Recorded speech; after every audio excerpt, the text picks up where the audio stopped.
يسبح لله ما في السماوات وما في الأرض له الملك وله الحمد وهو على كل شيء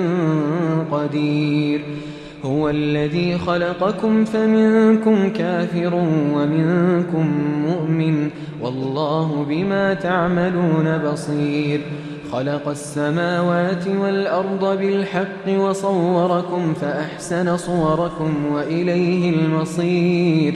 يعلم ما في السماوات والأرض ويعلم ما تسرون وما تعلنون والله عليم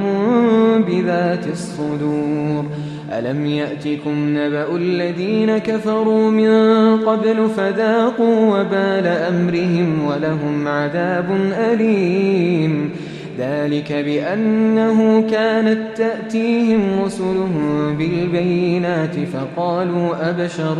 يهدوننا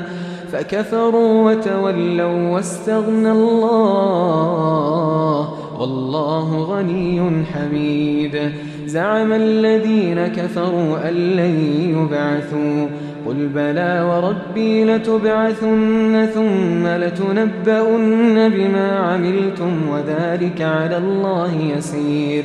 فآمنوا بالله ورسوله والنور الذي أنزلنا والله بما تعملون خبير يوم يجمعكم ليوم الجمع ذلك يوم التغابن ومن يؤمن بالله ويعمل صالحا يكفر عنه سيئاته ويدخله جنات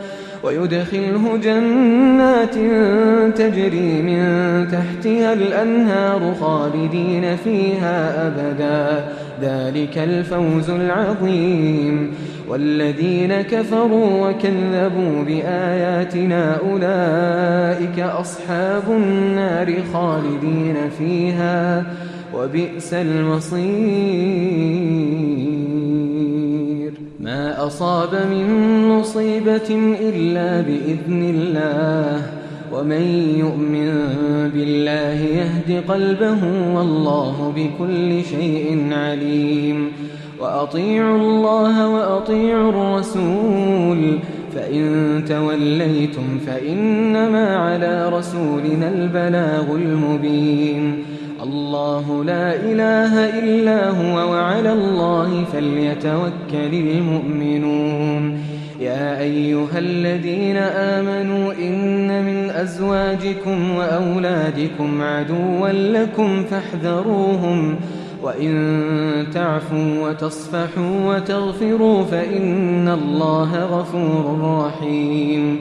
إنما أموالكم وأولادكم فتنة والله عنده أجر عظيم فاتقوا الله ما استطعتم واسمعوا وأطيعوا وأنفقوا خيرا لأنفسكم ومن يوق شح نفسه فأولئك هم المفلحون إن تقرضوا الله قرضا حسنا يضاعفه لكم ويغفر لكم والله شكور حليم عالم الغيب والشهادة العزيز الحكيم